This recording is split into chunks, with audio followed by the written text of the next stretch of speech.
hari Minggu adik-adik kita kembali beribadah kepada Tuhan. Mari kita datang kepada Tuhan dengan sikap yang hormat, kita memuji dan memuliakan Tuhan. Karena Allah kita adalah pribadi yang maha tinggi, yang penuh kasih di dalam kehidupan kita. Mari kita angkat satu pujian, Ku Beri Kemuliaan.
Adik-adik, mari kita satu di dalam doa. Bapa di dalam kerajaan surga, Engkau adalah Allah yang layak kami sembah yang layak kami hormati, dan yang layak kami tinggikan. Karena Engkau adalah pribadi yang begitu maha tinggi. Engkau adalah Allah yang mengasihi kami, Allah yang memelihara kehidupan kami hari lepas hari. Kami bersyukur Tuhan memiliki Allah yang begitu baik di dalam kehidupan kami. Kami menyerahkan ibadah kami ini ya Tuhan, dari awal, pertengahan, hingga akhirnya, hanya ke dalam nama Tuhan Yesus kami telah berdoa. Amin. Adik-adik, tibalah saatnya kita memberikan persembahan kepada Tuhan. Karena Tuhan kita adalah Allah yang begitu baik. Mari kita memberikan dengan penuh sukacita, karena Dia senantiasa memelihara kehidupan kita hari lepas hari dengan begitu baiknya. Mari kita angkatkan satu pujian, Hatiku Percaya.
Tuhan Yesus, tolong terimalah persembahan ini, agar persembahan ini berguna bagi pekerjaan Tuhan di gereja kami. Tuhan, terima kasih atas berkat-Mu hari ini.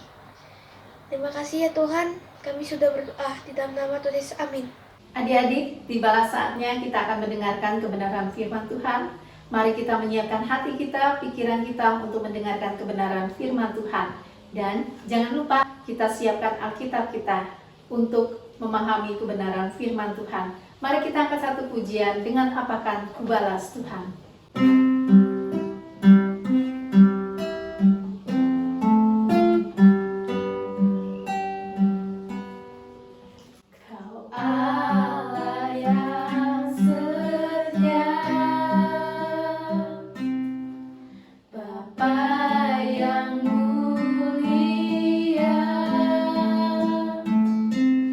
Kasih-Mu besar Tuhan.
Sebelum kita mendengarkan firman Tuhan, mari kita berdoa. Kami mengucap syukur kepada Tuhan untuk kebaikan Tuhan hari lepas hari yang kami boleh rasakan. Dan pada kesempatan siang ini, kami kembali datang kepada Tuhan, memohon pimpinan Tuhan di dalam pemberitaan firman Tuhan yang akan kami dengarkan.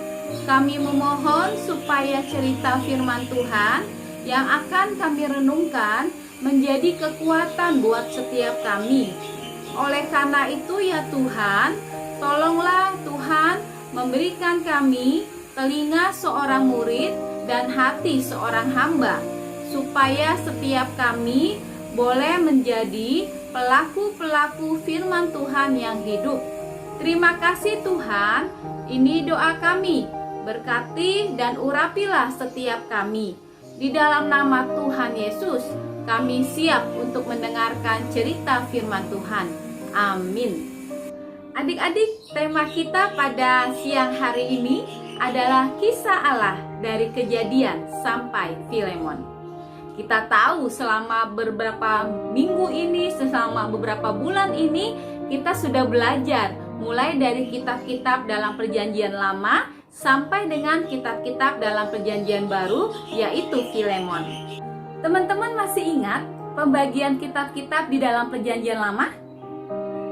Ya, yang pertama adalah kitab Taurat. Ada berapa? Ya, ada 5 yang disebut sebagai kitab Taurat. Kejadian, Keluaran, Imamat, Bilangan, Ulangan. Lalu ada juga yang disebut sebagai kitab sejarah. Ada 12 kitab yang termasuk di dalam kitab sejarah, mulai dari Yosua sampai dengan Ester. Yuk, kita sebutkan nama kitab-kitabnya. Yosua, Hakim-Hakim, Rut, 1-2 Samuel, 1-2 Raja-Raja, 1-2 Tawarik, Esra, Nehemia, Ester. Totalnya ada 12 kitab yang termasuk di dalam kitab sejarah. Lalu ada juga yang termasuk di dalam kitab puisi. Ada 5 kitab yang termasuk di dalam kitab puisi. Ayub, Mazmur, Amsal, Pengkhotbah, Kidung Agung. Lalu ada juga yang termasuk di dalam kitab nabi-nabi besar. Ada 5 yang merupakan bagian dari kitab nabi-nabi besar. Yesaya, Yeremia, Ratapan, Yehezkiel, Daniel. Yang terakhir yang merupakan bagian dari kitab Perjanjian Lama adalah kitab nabi-nabi kecil. Ada 12 yang termasuk di dalam kitab nabi-nabi kecil, mulai dari Hosea sampai Maleaki. Hosea, Yoel, Amos, Obadya, Yunus, Mika, Nahum, Habakuk, Sefanya, Hagai, Zakaria, Maleaki. Jadi ada 12 kitab yang termasuk di dalam kitab nabi-nabi kecil. Kalau kita totalkan, maka ada 39 kitab di dalam Perjanjian Lama. 5 kitab Taurat, 12 kitab sejarah, 5 kitab puisi, 5 kitab nabi-nabi besar, dan 12 kitab nabi-nabi kecil. Nah, di dalam Perjanjian Baru pun kitab-kitabnya dibagi menjadi beberapa bagian kitab. Ada yang termasuk Injil. Ada 4 kitab yang termasuk di dalam Injil, yaitu kitab Injil Matius, Injil Markus, Injil Lukas, dan Injil Yohanes. Sedangkan yang termasuk di dalam kitab sejarah hanya ada 1 kitab, yaitu kitab Kisah Para Rasul. Nah, yang beberapa bulan ini kita pelajari, ini adalah bagian dari kitab surat-surat yang ditulis oleh Rasul Paulus, mulai dari Roma sampai Filemon. Roma, Korintus, Galatia, Efesus, Filipi, Kolose, kedua Tesalonika, 1 dan 2 Timotius, Titus, Filemon. Totalnya ada 13 kitab yang termasuk di dalam surat-surat Paulus. Dari setiap kisah yang telah kita baca, yang telah kita pelajari di dalam setiap bagian kitab-kitab, kita melihat bahwa Alkitab itu berisi petualangan yang begitu luar biasa. Karena Alkitab itu adalah cerita tentang Allah, bukan saja bahwa Allah penulisnya, tapi adalah Allah yang menjadi tokoh utamanya.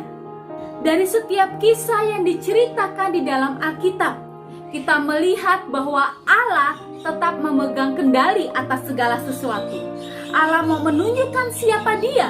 Dari setiap kisah-kisah petualangan di dalam Perjanjian Lama, bagaimana Allah menyelamatkan Nuh dan keluarganya melalui bahtera. Bagaimana Allah menyelamatkan Sadrak, Mesak, Abednego dari api yang menyala-nyala. Dan banyak kisah yang lainnya. Kita melihat bagaimana Allah memelihara satu umat bagi dirinya. Kisah-kisah penyelamatan yang Allah lakukan itu menunjuk kepada satu rencana keselamatan yang Allah sudah siapkan sebelumnya. Kisah-kisah yang ada di dalam kitab-kitab di Perjanjian Lama menunjuk ke depan kepada Kristus yang datang dan menebus umat Allah sebagai bagian dari rencana penebusannya. Sedangkan kisah-kisah yang ada di dalam Perjanjian Baru itu menunjukkan bagaimana Kristus telah datang. Karya penebusan Kristus, kelahiran, kematian, kebangkitan, dan kenaikannya merupakan titik fokus dari seluruh isi Alkitab. Kitab Injil menunjukkan bagaimana Yesus Kristus, anak Allah, itu datang ke dunia untuk menyelamatkan orang yang berdosa. Kitab Kisah Para Rasul itu menceritakan bagaimana Kristus mendirikan dan memimpin gerejanya. Di dalam surat-surat yang ditulis oleh Paulus, itu menunjukkan apa yang Kristus lakukan untuk menyelamatkan kita dan memberitahukan kepada kita apa yang Allah inginkan untuk kita lakukan di dalam hidup ini. Allah mau kita menjalani hidup yang telah dianugerahkannya dengan taat kepada perintahnya. Surat-surat Paulus juga memberikan peringatan mengenai ajaran-ajaran palsu.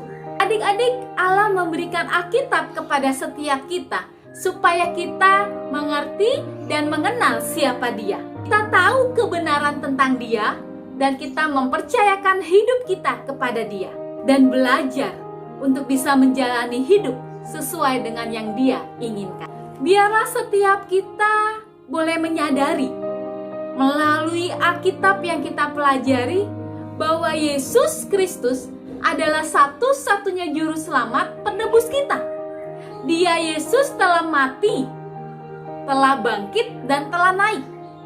Dia telah memberikan anugerah keselamatan kepada setiap kita, sehingga setiap kita boleh dibebaskan dari dosa. Dan oleh karena kita telah dibebaskan oleh dosa, biarlah kita menjalani hidup yang telah dimerdekakan oleh Tuhan ini sesuai dengan apa yang Tuhan inginkan. Melakukan segala sesuatu, menjalani hidup ini sesuai dengan yang Tuhan inginkan untuk menyenangkan hati Tuhan. Mari kita berdoa.